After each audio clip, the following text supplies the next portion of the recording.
Hello, मैं doctor Pranab Mathur, doctor Mathur dental innovation Kanpur से। और आज हम लोग बात करेंगे डेंटल इम्प्लांट्स के बारे में कि आपने अपने मुंह में डेंटल इम्प्लांट्स करवा रखे हैं तो आपको कैसे उसकी केयर करनी है। तो इसको हम लोग दो पार्ट में डिवाइड करेंगे। सबसे पहले इम्प्लांट कराने के बाद जो इमीडिएट केयर होती है इनिशियल 24 आवर्स की, उसके बारे में बात करते हैं कि आपने इम्प्लांट करवाया है तो अब आपको क्या करना है। तो इम्प्लांट में ज़्यादातर जो प्रिकॉशन आपको रखने हैं वो नॉर्मल प्रिकॉशन वैसे ही हैं जैसे दांत निकालने के बाद के प्रिकॉशन होते हैं। तो जो हम लोग दांत निकालने के बाद पेशेंट को एडवाइस करते हैं कि आपको अभी 1 घंटे तक उस साइड से कुछ खाना तो नहीं है, आप जो भी खाएंगे दूसरी साइड से खाएंगे और ठंडा और मुलायम खाना खाएंगे, तो ये बातें आपको ध्यान में रखनी हैं। इम्प्लांट करने के बाद आपके डेंटिस्ट ने वहाँ पे गॉज पीस लगाया होगा, कॉटन लगाई होगी। तो डेंटल इम्प्लांट होने के फर्स्ट 24 आवर्स आपको एक चीज़ ये भी ध्यान रखनी है कि आपके मुंह में जो बार बार सलाइवा बन रहा है या थूक बन रहा है, आपको उसको बार बार स्पिट नहीं करना है। जो भी सलाइवा बन रहा है आपको उसको स्वॉलो कर लेना है, क्योंकि जब हम लोग स्पिट करते हैं तो मुंह में एक प्रेशर बनता है। तो उस प्रेशर की वजह से कई बार जो है ब्लीडिंग होने लगती है इम्प्लांट साइड से। तो फर्स्ट 24 आवर्स आपको बार बार स्पिट नहीं करना है। और जो लोग स्मोकिंग करते हैं उनको फर्स्ट 24 आवर्स तक स्मोकिंग नहीं करनी है, क्योंकि जब हम स्मोकिंग करते हैं तो हम उसको अंदर इनहेल करते हैं प्रेशर से, तो उस प्रेशर से भी जो है आपकी इम्प्लांट साइड पे डेंटल इम्प्लांट्स होने के बाद थोड़ी बहुत स्वेलिंग आना नॉर्मल फीचर है। उसमें बिल्कुल भी घबराने की बात नहीं है या डरने की बात नहीं है, क्योंकि जब इम्प्लांट होता है तो आपका जो मसूड़ा है उसको हटाया जाता है, जो बोन है उसमें ड्रिल किया जाता है। तो ये एक बॉडी का रेगुलेटरी फीचर है कि जब कहीं पे कुछ ऐसी प्रॉब्लम होती है तो बॉडी उसको प्रोटेक्ट करती है। तो वो जो स्वेलिंग है वो बॉडी जो है अपनी एंटीबॉडीज़ वहाँ पे भेज रही है ताकि उस जगह को वो सुरक्षित कर पाए। हाँ, अगर बहुत ज़्यादा स्वेलिंग आ रही है या आपको स्वेलिंग की वजह से खाने में प्रॉब्लम हो रही है, गले में या ऊपर आँख तक स्वेलिंग जा रही है, आपको लग रहा है कि मुझे देखने में प्रॉब्लम हो रही है, तो आप अपने डेंटिस्ट से कंसल्ट कर सकते हैं। इसके साथ साथ आपके डेंटिस्ट ने आपको जो मेडिसिन्स प्रिस्क्राइब करी हैं आपको रिलीजियसली उनको लेना चाहिए। जो उन्होंने टाइम बताया है कि कौन सी कब खानी है उसको वैसे ही फॉलो करना चाहिए।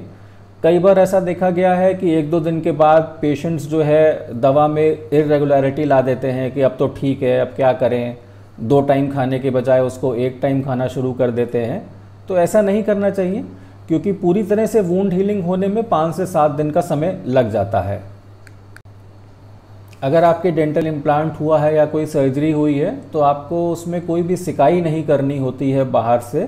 हाँ, कोल्ड फर्मेंटेशन आप कर सकते हैं, यानी ठंडी सिकाई आप कर सकते हैं। एक नॉर्मल अपने हैंकी में आइस क्यूब लेकर के बाहर से उसको धीरे धीरे सिकाई कर सकते हैं। तो ठंडे से जो है ब्लीडिंग भी स्टॉप होती है और अच्छा लगता है। गर्म से खाने से या पीने से ब्लीडिंग ज़्यादा होती है, तो इसीलिए सर्जरी के बाद या इम्प्लांट के बाद आपको सब कुछ ठंडा ही खाने पीने को भी बोला जाता है। इसके साथ साथ जहाँ पे आपकी सर्जरी हुई है या डेंटल इम्प्लांट हुआ है उस जगह को आपको अपनी उंगली से या जीभ से बार बार टच नहीं करना चाहिए, क्योंकि अगर हम लोग बार बार उसको छूते हैं तो वो वुंड जो है वो डिस्टर्ब होता है। वहाँ पे क्लॉट फॉर्मेशन हो रहा है, यानी कि खून का थक्का वहाँ जम रहा है, तो बार बार छूने से वो क्लॉट भी डिसलॉज हो जाता है, जिसकी वजह से ब्लीडिंग होने लगती है। और हमारी उंगली या हाथ जो है उतना साफ़ नहीं होता है, तो उसमें जो बैक्टीरियाज़ हैं वो आपके मुंह के अंदर जा रहे हैं और आपका जो वुंड खुला हुआ है, जो घाव है, उसमें वो बैक्टीरिया जा रहे हैं, तो उससे इन्फेक्शन होने की चांसेस और ज़्यादा हो जाती हैं। इसलिए आपको अपने डेंटल इम्प्लांट साइट को शुरू के 1-2 दिन तक हाथ से या टंग से बार बार फील नहीं करना चाहिए।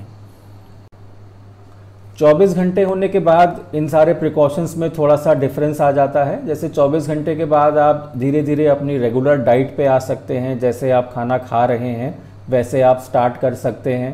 हाँ, आपको सफाई का विशेष ध्यान रखना पड़ेगा, क्योंकि जहाँ पे इम्प्लांट हुआ है या सर्जरी हुई है वहाँ पे इन्फेक्शन होने की चांसेस ज़्यादा हैं। तो आपको सफाई का विशेष ध्यान रखना पड़ेगा, क्योंकि जहाँ पे इम्प्लांट हुआ है या कुछ भी खाए पिए तो उसके बाद प्रॉपरली आपको मुंह की सफाई कर लेनी चाहिए। चाहे आप उसमें पानी से कुल्ला कर लें उसको, या थोड़ा सा ब्रश से उसको साफ़ कर लें। और इसके साथ साथ आप रेगुलरली माउथ वॉश भी यूज़ कर सकते हैं। दिन में 3-4 बार जो है आप माउथ वॉश यूज़ कर सकते हैं उसको साफ़ रखने के लिए। ब्रश करते वक्त भी ये ध्यान रखना चाहिए कि अगर इम्प्लांट हुआ है तो उसके बाद 3-4 दिन तक 5 दिन तक आप जेंटल ब्रशिंग करें, मतलब बहुत ज़ोर से या ब्रश विगरसली ब्रशिंग ना करें जिससे कि वहाँ पे कुछ तकलीफ़ हो। हल्के हाथ से ब्रश करना चाहिए। बहुत से लोग ऐसा करते हैं कि ब्रश करना ही बंद कर देते हैं कि अरे हमारा इम्प्लांट हुआ है तो अभी हम ब्रश नहीं करेंगे। ऐसा नहीं करना चाहिए, क्योंकि अगर आप ब्रश नहीं करेंगे तो जो खाना है वो सब दांतों के बीच में जाके जम जाएगा और उससे भी आपके इन्फेक्शन हो सकता है। तो सफाई का विशेष महत्व है इम्प्लांट करवाने के बाद। और इसके साथ साथ आपको रेगुलर माउथ वॉश भी करना है। आपको हर थोड़ी देर पे पानी भी पीते रहना चाहिए ताकि आपका मुंह हाइड्रेटेड रहे, मुंह सूखा ना रहे, क्योंकि जब मुंह सूखता है, मुंह ड्राई होता है तो उसमें बैक्टीरिया ज़्यादा ग्रो करते हैं। हमारा जो सलाइवा होता है उसमें एंटी बैक्टीरियल प्रॉपर्टीज़ होती हैं, मतलब हमारा जो थूक बनता है उसमें बैक्टीरिया को मारने के केमिकल्स होते हैं। तो आप अगर पानी पीते सूखता है रहते हैं थोड़ी थोड़ी देर पे तो आपका सलाइवा एक्टिवेट रहता है। तो ये सारे जनरल प्रिकॉशंस हैं और सावधानियां हैं जो आपको डेंटल इम्प्लांट्स करवाने के बाद करनी चाहिए। अगर इस टॉपिक के बारे में आपके मन में कोई सवाल है तो आप कमेंट सेक्शन में लिख करके हमसे पूछ सकते हैं।